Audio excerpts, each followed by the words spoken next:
എൻ്റെ മക്കളാണ്. ഇപ്പൊ സത്യം പറയുകയാണെങ്കിൽ ഇവരൊക്കെ എൻ്റെ മക്കളാണ്. അല്ലാണ്ട് അനിയന്മാരെന്നോ അവരൊന്നും പറയാൻ പറ്റുകയില്ല. എല്ലാരും ഞാൻ കാണുമ്പോൾ ഇവരെല്ലാം ചെറിയ കുട്ടികളാണ്, വളരെ ചെറിയ കുട്ടികളാണ്. ഞാൻ 52-ൽ മലയാള ഫീൽഡിൽ വന്നതാണ്. 52-ല് എൻ്റെ അത്രയും പഴയ ഒരു നടി ഉണ്ടായിരിക്കില്ല എന്ന് ഞാൻ വിചാരിക്കുന്നു. എല്ലാവരുടെയും ചെറുപ്പവും അവരുടെ പ്രായവും അവരുടെ അവർ പലരും ഡയറക്ടേഴ്സായി, പലരും അഭിനയിക്കാൻ തുടങ്ങി. അങ്ങനെ പലതും കണ്ട് കണ്ട് കണ്ട് പഴയ ആർട്ടിസ്റ്റിന്റെ കൂടെ അഭിനയിച്ച് ഏതായാലും ഇപ്പോഴിവിടെ എത്തി.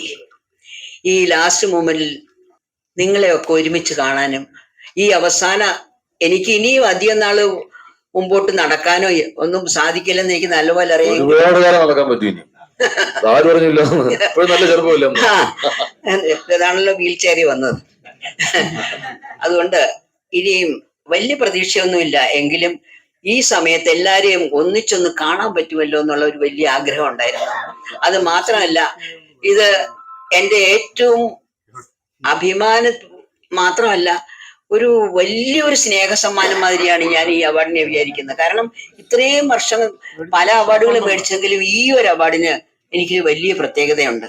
ഇനിയും അങ്ങോട്ട് പോയി ഇനിയും വന്ന് എനിക്ക് മേടിക്കാൻ സാധിക്കും എന്നുള്ള പ്രതീക്ഷ എനിക്കില്ല.